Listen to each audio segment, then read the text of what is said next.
కృత్రిమ పెట్రోలు గురించి తెలుసుకుందాం. యుద్ధాల వంటి విపత్కర పరిస్థితుల్లో తీవ్ర వినాశనానికి దారితీస్తుంది. కానీ శాస్త్రవేత్తలు ఈ యుద్ధాల్లో పెద్ద పని పడుతున్నాయన్నమాట. అవసరానికి తగిన ఆవిష్కరణకు దారితీస్తున్నాయి. అలాంటిదే కృత్రిమ పెట్రోల్ అన్నమాట. నిజానికి యుద్ధాల సమయంలో పుట్టుకొచ్చిన ఎన్నో పరిజ్ఞానం రోజువారీ అవసరాలకు మారడం కొత్త ఏం కాదు.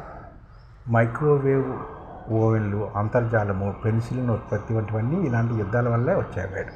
ప్రస్తుత యుద్ధాన్ని వినూత్న ఇంధన ఆవిష్కరణ కూడా పురికొల్పుతుంది అనమాట. అలాంటిదే కృత్రిమ పెట్రోల్ అనమాట.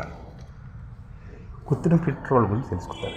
మన చుట్టూ బోల్డంత గాలి ఉంది, నీరుకు కొరత లేదు. ఈ రెండింటిని జోడించి పెట్రోల్, డీజిల్ సృష్టిస్తే అపరిమిత ఇంధనం అందుబాటులో ఉంటుంది కదా. ఇదేమిటి పకడకల కాదు. చైనాలోని కార్బనాలజీ అనే అంకుర సంస్థ ఇలాంటి అద్భుతాన్ని సాధించింది. శిలాజ ఇంధనాలు ప్రత్యామ్నాయంగా కృత్రిమ ఇంధనాలు సృష్టించింది చైనాలో కంపెనీ. అమెరికా, ఇజ్రాయెల్, ఇరాన్ యుద్ధం ఇంధనాల కొరత నెలకొన్న నేపథ్యంలో ప్రత్యామ్నాయ ఇంధనాల ఆవిష్కరణకు ప్రాధాన్యత సంతరించుకుంది. చైనా ఇటీవల దీని ప్రత్యామ్నాయ ప్రయత్నాన్ని కూడా ముమ్మరం చేసింది. ఇందులో భాగంగానే కార్బనాలజీ సంస్థ కృత్రిమ ఇంధనం తయారు చేయగల వినూత్న విధానాన్ని కూడా రూపొందించింది.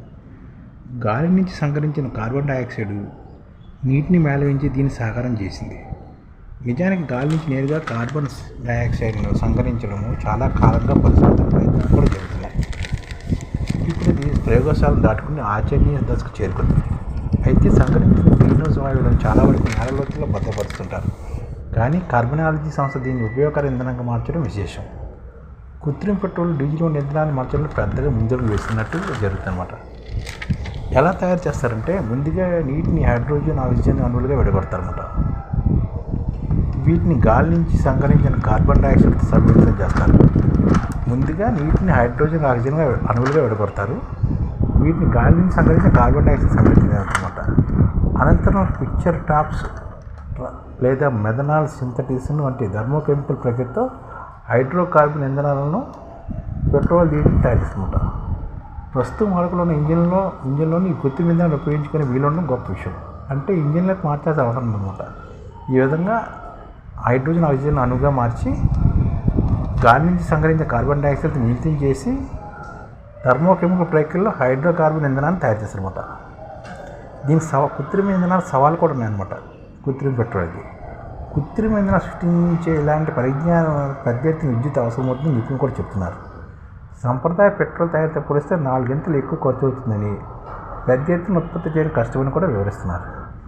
సామర్థ్యం కూడా తక్కువగా ఉండటం, సదుపాయాలు అంతగా లేకపోవడం వంటివి కూడా సవాలుగా నిలుస్తున్నాయి. అయితే కార్బనాలజీ సంస్థ తమ పరిజ్ఞానంతో చౌకైన కృత్రిమ పెట్రోల్, డీజిల్, విమాన ఇంధనము, నాఫ్తాను తయారు చేయవచ్చని చెబుతుంది. పవన సౌర విద్యుత్తును దీన్ని వాడుకోవడం వల్ల పర్యావరణానికి ఎలాంటి హాని కలగదని వివరిస్తుంది కూడాను. ఇప్పటికే శాంశల్లో ఒక తయారీ కేంద్రం కూడా నెలకొల్పింది. త్వరలో వాణిజ్యపరంగా ఉత్పత్తిని ఆరంభించాలని కూడా భావిస్తుంది. ఇది అందుబాటులోకి వస్తే కొంతవరకైనా శిలాజ పెట్రోల్, డీజిల్ వంటి ఉత్పత్తి వారికి తగ్గుతుందని సందేహం లేదనమాట. అలాగే కృత్రిమ ఎల్పీజీని కూడా తయారు చేయాలనుకుంటున్నారు. కృత్రిమ ఎల్పీజీలు కూడా తయారు చేయాలనుకుంటున్నారు. కృత్రిమ పెట్రోల్.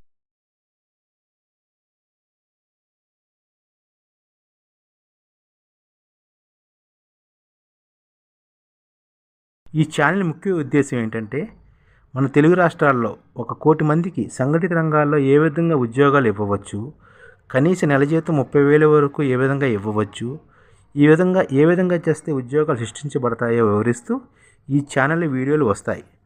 అలాంటి వీడియోలు మీకు కావాలంటే మన ఐడిఎఫ్ భాస్కర్ ఛానల్ని సబ్స్క్రైబ్ చేసుకోండి. ఐడిఎఫ్ అంటే ఇండియన్ డెవలప్మెంట్ ఫోర్స్. ఈ వీడియోలు చూసిన తర్వాత మీకు నచ్చితే లైక్ చేయండి, మీ ఫ్యామిలీ మెంబర్స్కి షేర్ చేయండి, మరియు మీ ఫ్రెండ్స్కి షేర్ చేయండి. Thank you. నమస్కారం.